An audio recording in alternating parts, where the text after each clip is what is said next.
Le mot qui me vient, moi, c'est plutôt vulnérabilité. Enfin, les gens croient qu'on est vulnérable. Alors que quelqu'un qui travaille la terre, quand il y a 0 degré ou quand il y a 40 degrés, c'est quelqu'un qui a peur de rien, quoi. En fait, c'est quelqu'un qui a une force de caractère de fou, quoi. Bienvenue dans ce podcast d'Emera Initiative, association qui met en lumière des femmes inspirantes qui révolutionnent le monde de l'agriculture et de l'agrotourisme en Méditerranée. À travers leurs récits, nous explorons les défis qu'elles affrontent, les discriminations qu'elles surmontent, mais aussi les solutions qu'elles inventent pour préserver le patrimoine rural tout en bâtissant un avenir durable. Préparez-vous à découvrir des histoires de résilience, de passion et d'engagement. Aujourd'hui, nous rencontrons Isabelle, du domaine de l'Enrigado à Olioul dans le Var, France.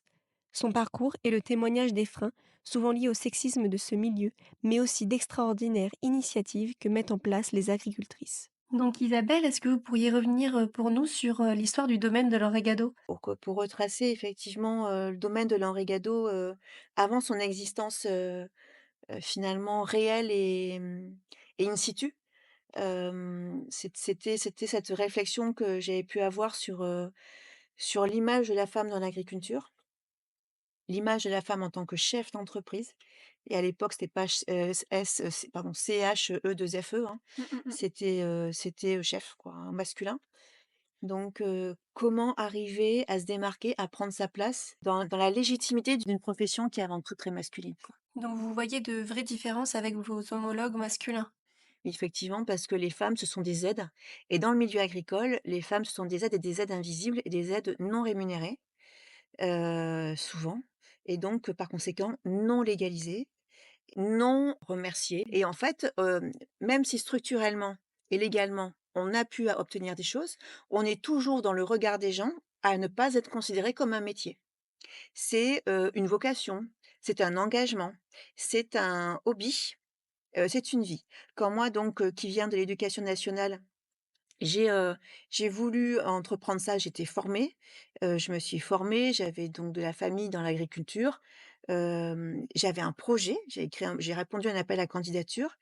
Mon La première fois que je l'ai répondu par la commune d'Olioul, ça a été refusé parce que j'ai appris ça, parce que tout simplement, bah, elle est prof, elle veut s'amuser, elle a qu'à avoir un jardin et puis se mettre dans son jardin et en fait, c'était pas ça l'histoire.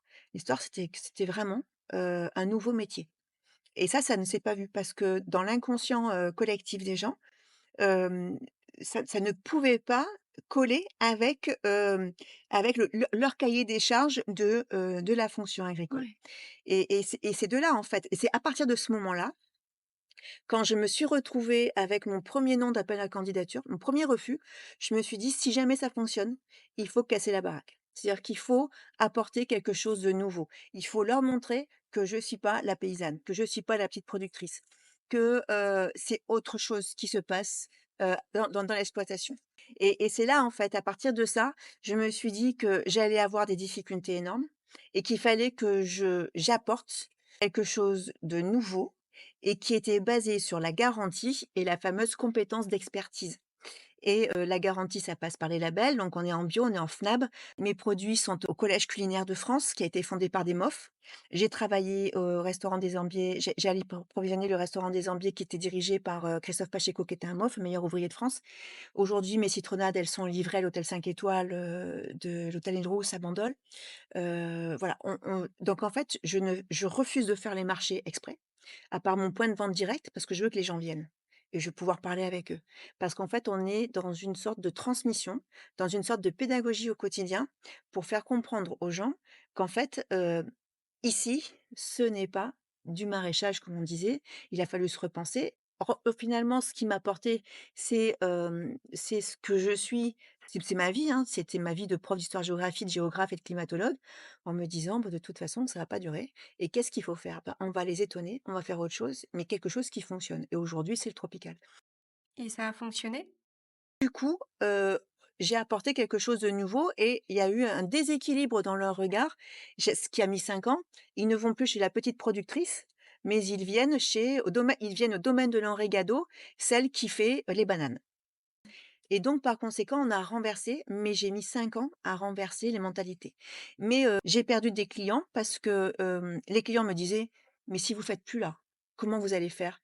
Je dis: «Mais c'est pas grave, là, ce que vous aurez sur l'étal, des tomates, des machins, ça viendra pas chez moi, ça viendra d'un réseau qui est le réseau Agribiovare, où des agriculteurs qui ont besoin d'écouler leurs marchandises viendront les couler ici et puis vous aurez en fruits, vous aurez les fruits de l'exploitation qui seront des fruits tropicaux, complètement décarbonés et qui seront en plus en bio».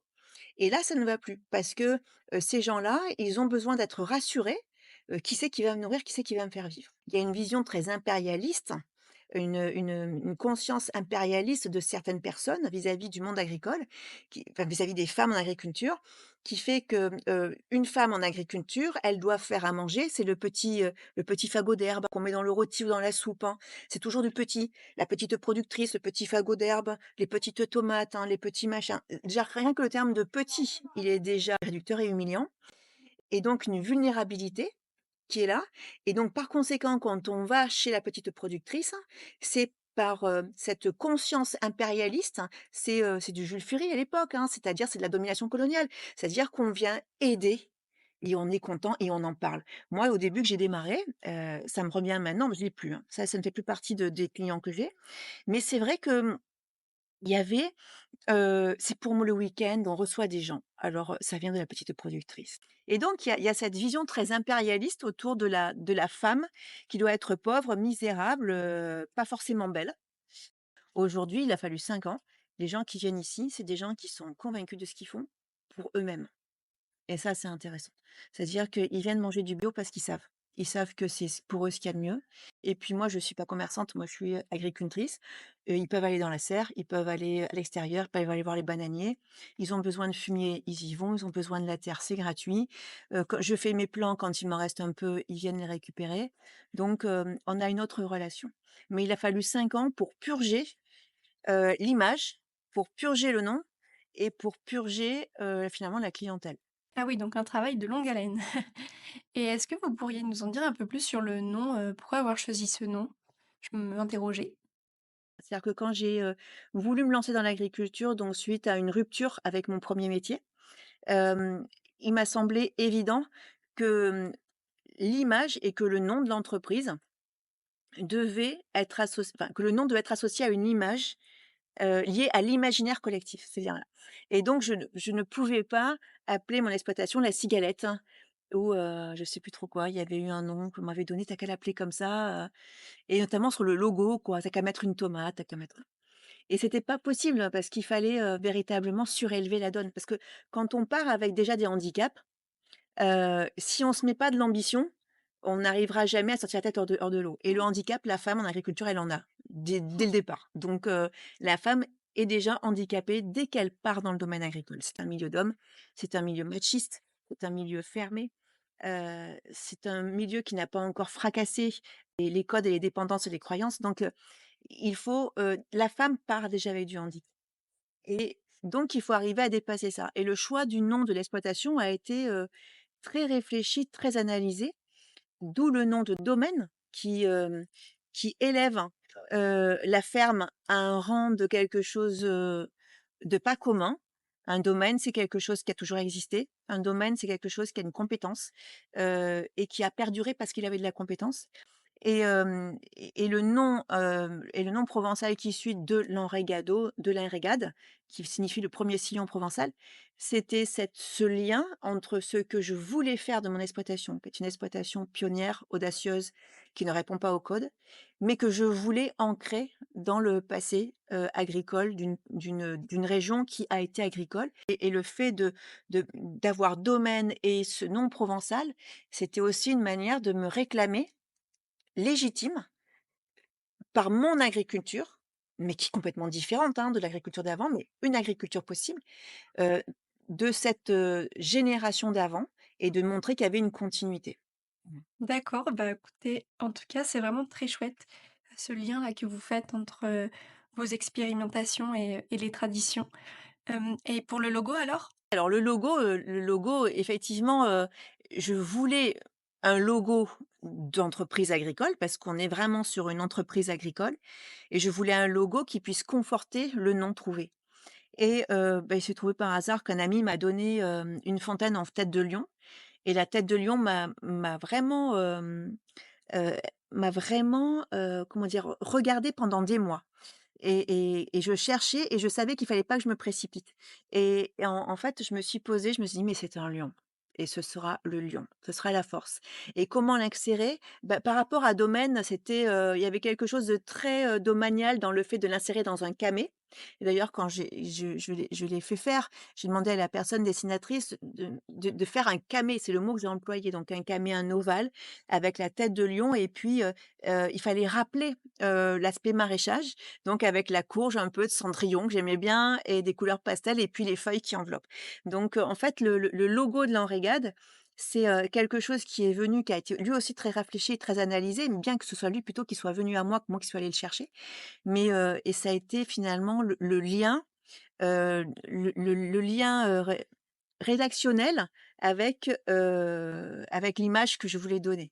Voilà et au bout de 5 ans, on y est arrivé. On a commencé à changer les codes. On a commencé à changer les codes et aujourd'hui, les gens qui viennent au domaine de l'Enrigado, c'est des gens qui viennent trouver une agriculture qu'ils n'ont pas ailleurs et donc la capacité de compétence que je voulais au départ, je l'ai acquise aux yeux des gens au bout de 5 ans. Puisque, il y a même des mairies qui viennent me voir pour me demander conseil sur, comment installer un agriculteur dans leur mairie pour pouvoir alimenter les cantines. Donc aujourd'hui, on en est aussi à des audits en fait, à des conseils, à de la fonction de conseil auprès de communes ou auprès de sociétés. Ah oui, d'accord, OK.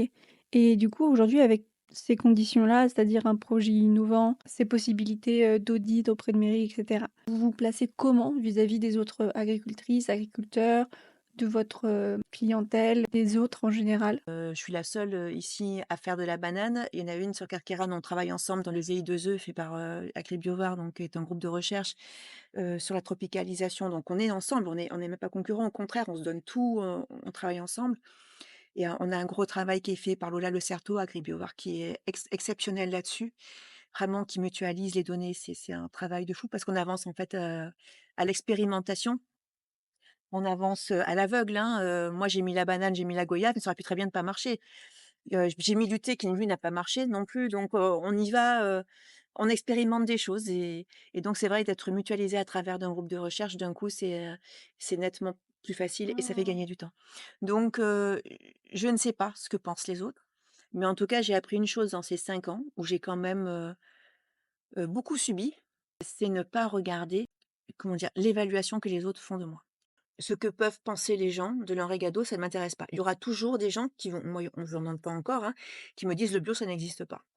J'en ai même un au début, parce qu'on est à côté du cimetière ici, qui m'ont dit: «De toute façon, il y a rien de bio chez vous». «Ah non, il y a rien de bio?» J'ai bon, parce que moi, je suis quand même, inspectée, j'ai eu la DRAF, j'ai eu chaque année, j'ai la totale, moi. Il me dit: «Non, non, non, non, quand il y a des grosses pluies, les cadavres, il y a du jus de cadavre dans votre champ. S'il y a du mercure, du machin, du truc, c'est pas possible». Sauf que ce monsieur savait pas. Les tombeaux sont des caissons complètement isolés.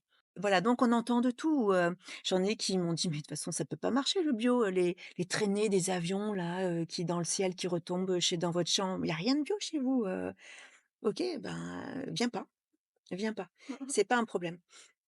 Donc il faut pas regarder en fait. J'ai appris à avancer et à m'occuper de moi, de mon champ, de la vision que j'ai. Parce qu'en fait, c'est assez particulier, c'est une vision. En fait, j'ai une vision pour ce que je veux faire, c'est la vision de mon champ.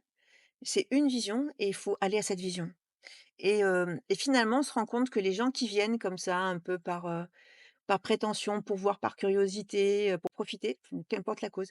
On se rend compte que quand on tient sa vision et quand on y va et quand on justement ne s'attache pas à ce que les autres peuvent dire, bah, on fait le tri de beaucoup de choses et on ne garde que des gens compétents, qui ont une compétence, ou qui ont simplement la bonne volonté de pouvoir, apporter à un moment une pierre à un édifice qui n'a jamais existé et qui se disent, «Bah, peut-être que j'aurais voulu faire ça». Peut-être que il y a quelque chose de très, très très émouvant là-dessus parce que, il y a une reconnaissance, non dite de ces gens qui sont avec nous et qui, se disent finalement peut-être que, ouais, il y a certainement beaucoup d'audace à sortir des codes, à ne pas en avoir peur, hem, à tenir tête aussi.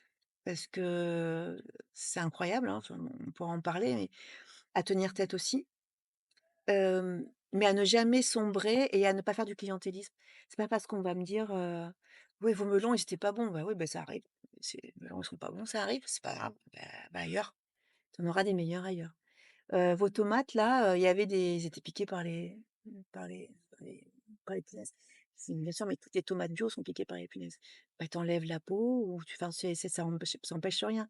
Moi, j'en ai même une qui m'a dit que mes tomates étaient pleines de maladies parce qu'elles étaient piquées par les punaises et parce qu'il y avait une dépigmentation juste l'an dernier par rapport à l'anthocyanes justement, qui n'avait pas survécu à la canicule et donc il y avait une dépigmentation blanche, au niveau du pédoncule et qu'elle allait être malade et qu'elle pouvait plus manger mes tomates.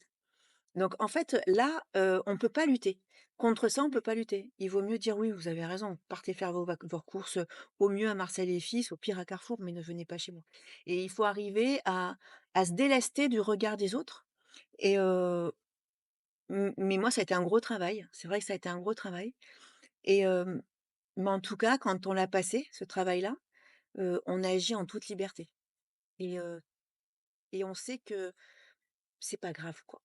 C'est pas grave. Moi, dans le quartier autour de moi, qui est un quartier pavillonnaire, j'ai peut-être que 2 de la population qui vient. Et le fait d'être en bio, le fait d'avoir des labels et des garanties, c et de les associer. Aujourd'hui, on a quatre logos de garantie de réseau et on va voir à la limite pour en avoir un cinquième sur Nature et Progrès, vraim qui rejoint le FNAC. On va voir ça. C'est vraiment, de dire aux gens: «On fait pas n'importe quoi ici, on a réfléchi» et donc ça percute tout le domaine de compétences et c'est vrai, que les hommes n'ont pas à faire ça. C'est pour ça qu'aujourd'hui, de ce que je sais des statistiques, il y a moins d'hommes en bio que de femmes en bio. Il y a une majorité, la seule stat que j'ai sur Agribiovar, quand on fait nos AG, c'est que dans le Var, on a plus de femmes qui réclament le label bio que d'hommes. Mmh mh. Alors, c'est lié certainement à ça, mais c'est lié aussi peut-être à une prise en compte, plus naturelle, sur, l'envie de rester en vie, hein. C'est peut-être, instinctivement Mmh. chez nous, ça existe, peut-être un peu moins chez les hommes et donc aujourd'hui, dans le Var en tout cas, de ce qu'on peut dire, sur Agribiovar, des stats qu'on a reçues, c'est que ce sont les femmes et qui sont majoritairement en demande du label bio. Et effectivement, les critiques ne viennent jamais de femmes. C'est-à-dire les critiques sur une exploitation bio ne viennent jamais de femmes. Elles viennent quasiment toujours des hommes. Donc là-dessus, il y a aucun problème. C'est comme le réchauffement climatique, la variation climatique. Le climato-sceptique, il est masculin. Oui. J'en ai pas encore rencontré de féminin. Ou alors, elles sont bien cachées, mais c'est vrai que toutes celles que j'ai bon, après moi, c'est des gens qui sont convertis à la cause, mais quand je discute à côté ou quoi, on a vraiment, ce sont les hommes qui sont vraiment ancrés là-dedans, Oui. et à la recherche de justification de ce qu'ils croient être une vérité. Et effectivement, il y a aussi beaucoup de violence de la part des gens, enfin, je le vois dans les paroles, c'est-à-dire que moi, que les gens pensent ce qu'ils pensent ne me dérange pas, qu'ils vivent comme ils vivent, ça ne me dérange pas. Mais dès qu'on commence à dire qu'on fait du bio, qu'on fait attention, qu'on est refuge pour les animaux, les gens critiquent énormément. Et je pense que le bio en pâtit puisque, on a perdu il y a beaucoup de la consommation bio qui a diminué. Il y a 30 sur les 3 dernières années des opérateurs bio, c'est-à-dire des agriculteurs bio, qui sont repartis en chimique, donc on a perdu. Hem, donc il y a quelque chose qui s'est passé. En fait, outre le fait qu'effectivement on perd 30 de la production en bio parce qu'elle ne correspond pas à la demande des clients. Mais on peut la transformer, il y a plein d'idées à faire, hein. On peut faire de la transfo à fond et en fait, ils pensent, et c'est tout le problème écologique qu'on a, ils pensent qu'en revenant aux chimiques, on va forcer la nature à produire, du moins à pallier les difficultés que les variations climatiques et du sol nous donnent. Seulement on peut pas forcer la nature et pour, utiliser plus de chimiques, il faut utiliser de l'eau parce que finalement le chimique, il ne peut être absorbé par la plante que s'il est soluble, que s'il est complètement, détérioré, enfin qu'il est rendu soluble. Donc tous ces produits chimiques utilisent énormément d'eau et on entre dans le problème, connu de ce qu'on appelle les méga-bassines, Mmh mh, mmh. qui ne correspondent qu'à 3 des agriculteurs en France, hein, et 3 de chimiques. Oui, c'est vrai qu'en fin de compte, quand on pense au changement climatique, en premier lieu, on pense, au changement de température, mais c'est vrai qu'on pense pas tout de suite au changement de d'alimentation et finalement, les gens, quand ils rencontrent votre concept de tropicalisation, c'est un peu la première confrontation, avec le changement d'alimentation, le changement d'agriculture et c'est peut-être ça qui parfois, peut créer des réactions un petit peu, négatives, j'imagine. Donc c'est pas valable, mais ce qui se passe en Espagne, faut le regarder. Faut le regarder parce que c'est juste notre succursale. Ce qui se passe en Espagne pour nous, Var, pour nous Provence, c'est juste, un sas en fait. Une fois que c'est en Espagne, ça arrive chez nous et si ils enlèvent les oliviers là-bas, pour mettre de la mangue, bah, faut un peu se poser des questions. Moi je veux bien, hein, qu'on fasse encore de l'olive ici, mais si d'un côté l'Espagne enlève les oliviers pour mettre de la mangue et que en Angleterre, ils achètent des terrains pour faire de l'olivier, on peut pas rester dans une inconscience qui nous dit qu'il en on a eu un super été, qu'est-ce que c'était bien la plage. Mais tous les métiers qui touchent à la nature sont obligatoirement modifiés aussi et c'est le cas de l'agriculture, parce qu'on travaille avec, hein. Il y a des migrations d'oiseaux qu'on voit qui n'existaient pas dans le peu d'oiseaux qu'on a et il y a des choses aussi qui disparaissent. Par exemple, là, on parle depuis, quelque temps et il y a pas eu un oiseau qui s'est posé sur la cour. Alors qu'il y a 5 ans, on en avait plein qui venaient, qui se posaient, voilà. Même Après si je pense qu'il y a aussi une vraie opposition ruralité-ville, quoi. Moi je le vois ah oui, oui. quand les périodes de ma vie où j'ai vécu à la ville, j'étais très loin de ces problématiques-là, Oui, parce que j'étais pas dans la nature, donc ça me perturbait moins et que tout est à disposition. oui. Donc des gens qui vivent toute leur vie en ville, c'est-à-dire enfin une majorité des gens, Ouais, ouais, c'est ça. Ne sont pas du tout, se au sentent pas fait des concernés. problèmes et oui, ne sont pas concernés et effectivement, on a ici pour arroser, on a, sur le bord de la route en face, on a un petit canal qui passe, qu'on appelle le Béal. Le Béal, c'est une résurgence, de la REP qui coule et c'est vrai que jusqu'à présent, mais ça ne veut rien dire, jusqu'à présent, le Béal a toujours été rempli d'eau. C'était il y a 2 ans, donc 2 ans, c'était 2022, ça a été la rupture. Canicule, mais alors, on a toujours eu des canicules ici. Une canicule dans l'année, hein. 2022, on a eu, je crois, 6 canicules d'affilée. Donc c'est ça qui a été la nouveauté et bah, comment faire? Parce que les agriculteurs et je pense que c'est plus féminin, on a cette, part en nous qui est de dire, pas que pour moi, mais aussi pour les autres et donc il fallait que je gère mon eau, je gère mon arrosage pour que je puisse ne pas tout puiser dans ce béal et que j'arrive à gérer et donc pour moi, c'était de travailler l'arrosage le soir quand il y avait le moins d'évaporation. Parce que j'avais pris les températures de mon sol, j'étais à 41 degrés de 41 degrés dans un sol, qui n'était pas, enherbé et j'étais à 26 degrés dans un sol enherbé. J'avais fait la différence, en fait. On avait désherbé avec les stagiaires, on avait biné le sol et on avait donc retourné, mais sur 10 centimètres. On avait mis des thermomètres, on avait regardé et donc bah, il fallait arroser la nuit, que ce soit 26 ou 40 degrés, il fallait arroser la nuit pour éviter l'évaporation et même aussi pour éviter un choc d'évapotranspiration à la plante. Parce que quand on arrose, bah, la plante, elle se gorge d'eau et la chaleur fait que, bah, l'eau qu'elle a, elle s'évapore et ça donne le recroquevillement des feuilles, ça meurt et et donc je commence à arroser le soir, tranquillou, 21:00-22:00. J'ai plusieurs sections d'arrosage, je les mets et puis j'ai le responsable, de l'ASA sont les minutes d'eau en fait, l'utilisation d'eau, qui vient me voir très gêné et il me dit: «Oui, je viens de te le dire, parce que tu as des voisins en face de toi, qui aimeraient il a voulu, arroser sa pelouse avant de recevoir les copains pour le barbecue et bah, il a pas pu parce que tu tirais de l'eau alors, on était en pleine sécheresse, canicule avec un arrêté préfectoral et donc moi j'étais autorisée à arroser mon champ parce que j'ai un système de goutte à goutte et un système pour compter l'eau que j'utilise et pas tous les agriculteurs ne peuvent le faire, mais moi j'avais tout était capacité. Par contre, lui, il pouvait pas arroser cette pelouse. C'était interdit et il me dit ça et on s'est rendu compte qu'en fait tout le monde s'en foutait, mais que c'est pire que ça, c'est-à-dire que la notion de professionnalisation de l'agriculture, ça n'existe pas et donc à partir de là, j'ai dû me battre. Donc j'ai regardé la législation de l'eau. J'ai découvert qu'il y avait la brigade de l'eau qui existait, qui est une véritable brigade, comme une gendarmerie de l'eau et qu'on peut faire appel à eux si besoin et donc j'ai commencé à faire savoir qu'étant professionnelle et respectant l'eau, par, un système de goutte à goutte, par un système de robinet à chaque truc d'arrosage pour fermer et tout, que si ça n'allait pas, je faisais venir sur la commune, la brigade de l'eau. Je n'ai plus été emmerdée. fou qu'il faille en arriver là et ça prouve quand même le sexisme, ambiant, vis-à-vis de votre statut, quoi. Et en général, je pense que c'est quelque chose qui arrive à beaucoup d'agricultrices finalement et qui prouve, toute la vision sociale qu'il y a autour de ce métier. L'agricultrice qui démarre, elle a de toute façon des casseroles qu'on lui a accrochées et qui n'existent pas dans sa vie. Attention, hein, elle n'en a aucune, hein. Elle est légitime et elle est légale. Mais, les autres vont lui accrocher un tas de choses, leur mentalité, leur vision, leur frustration. Moi, j'ai entendu pendant 2 ans, au début, j'ai démarré, mon grand-père, lui, savait faire les tomates, hein.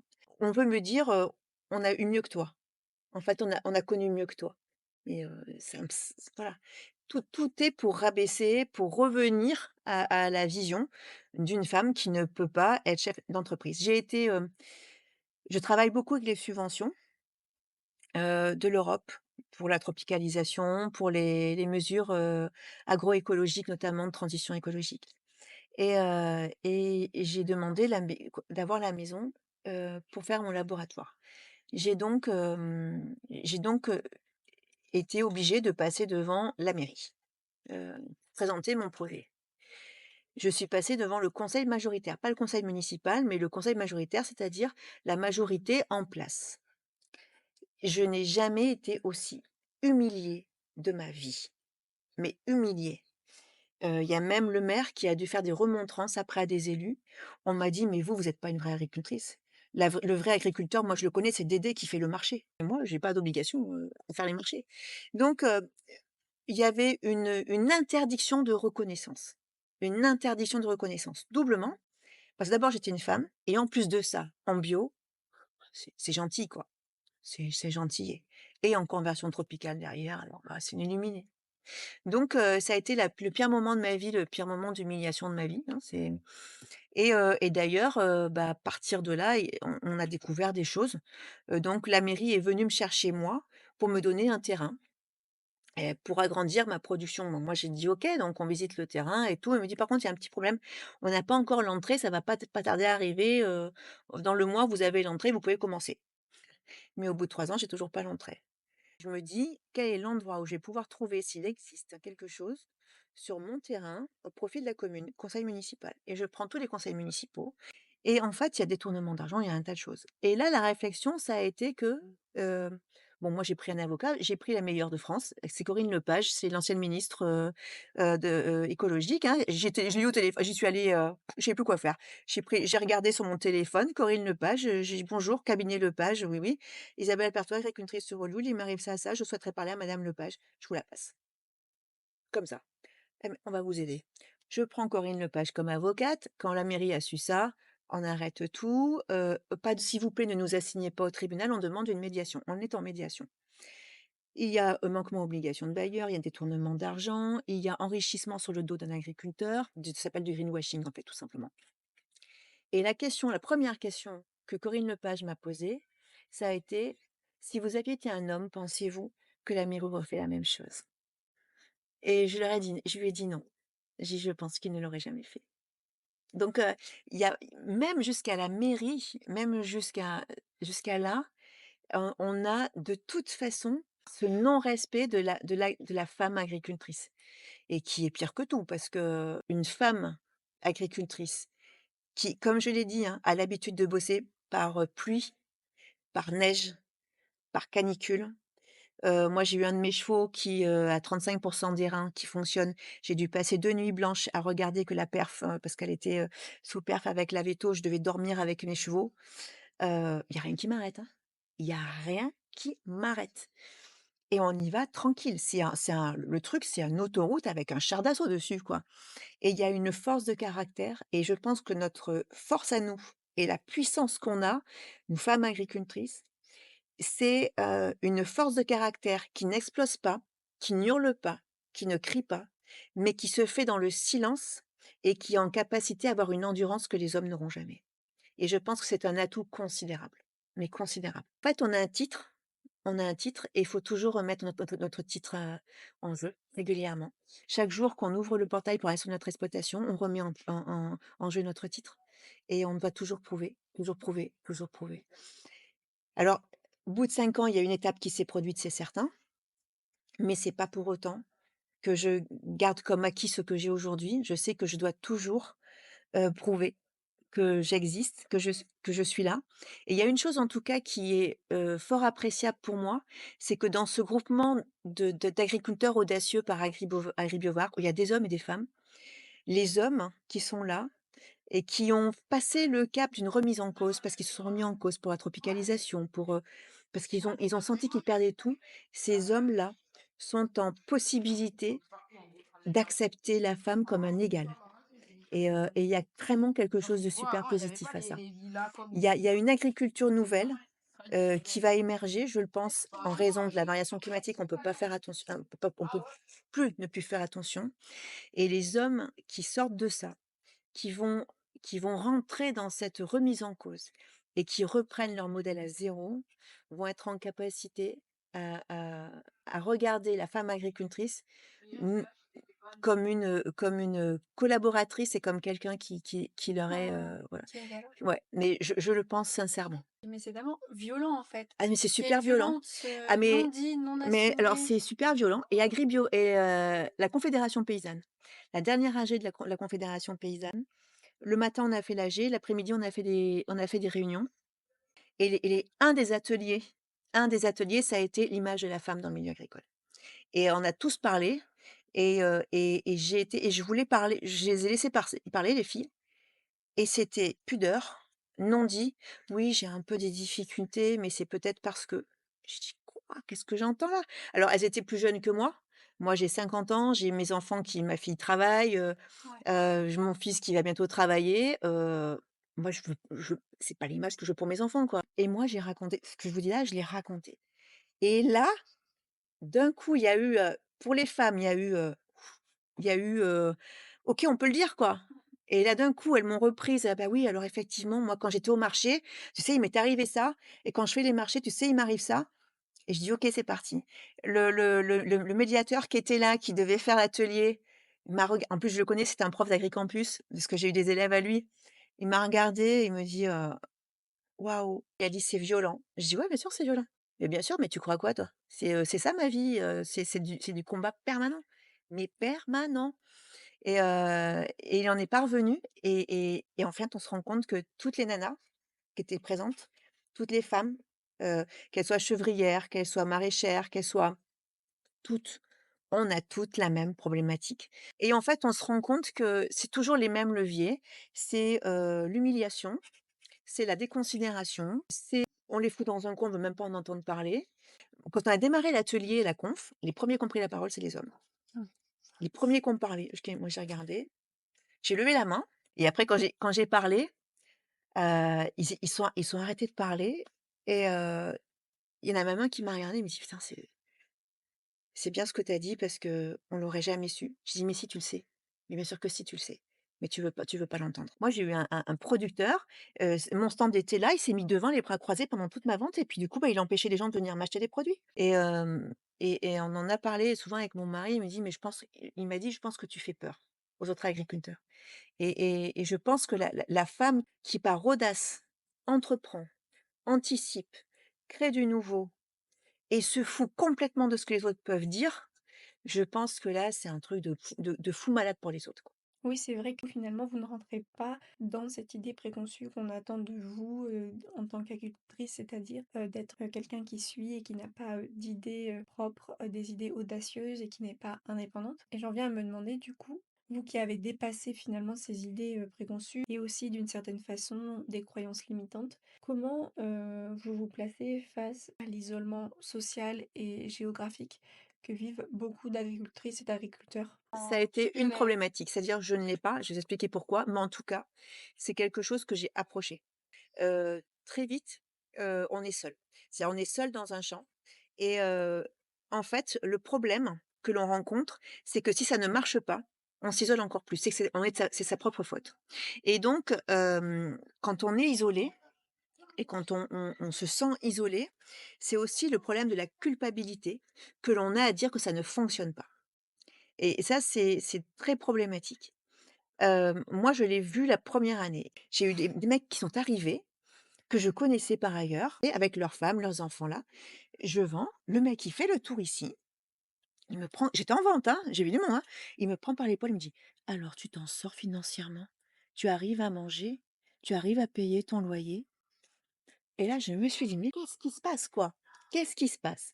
Et en fait, effectivement, ce problème-là, hem, il est présent non seulement en nous, mais il est présent dans la vision des autres. Et là, je me suis dit: «Je ne peux pas rester là-dedans». C'est-à-dire que si ça marche, je dois le dire. Si ça marche pas, je dois le dire entièrement. Mais pour, sortir de ça, sortir de cette solitude, comptable, financière, qui fait peur parce que dire que ça ne marche pas, on est très coupable, on se sent coupable. Et donc, il a fallu se décomplexer de la capacité à faillir. Et en fait, je me suis rendu compte qu'effectivement cette isolation dont vous parlez, qui était, que j'avais par sécurité, pour me protéger des autres, parce qu'il fallait pas que je parle de si ça marchait, si ça marchait pas. Et en fait, je me suis rendu compte que c'était vraiment pas bon.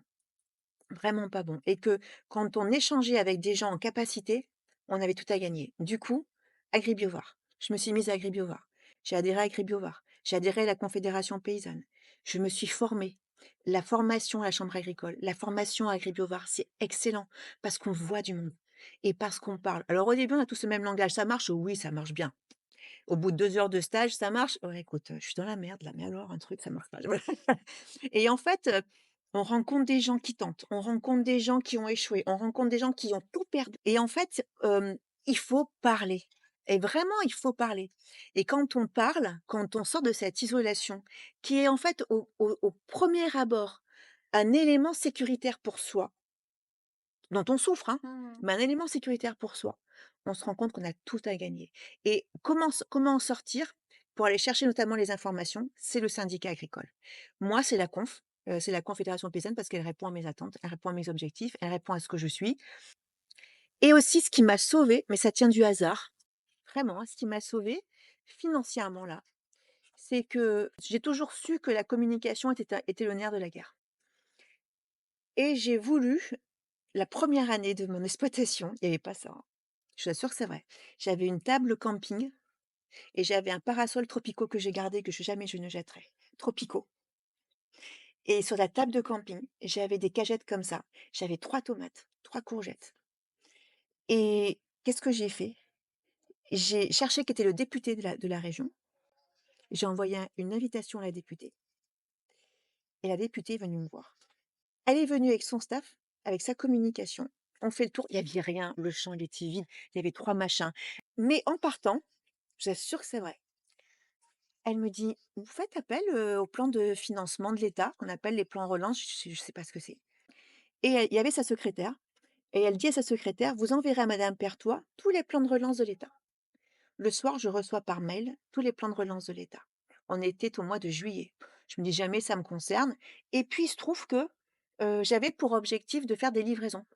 J'ai pas de voiture et je vois un plan qui s'arrête 10 jours après et qui est, aider les entreprises agricoles à faire des livraisons en vente directe et cetera. Je dis: «Mais c'est moi ça» et je fais le dossier. Heureusement que j'ai un passé de prof à monter des dossiers.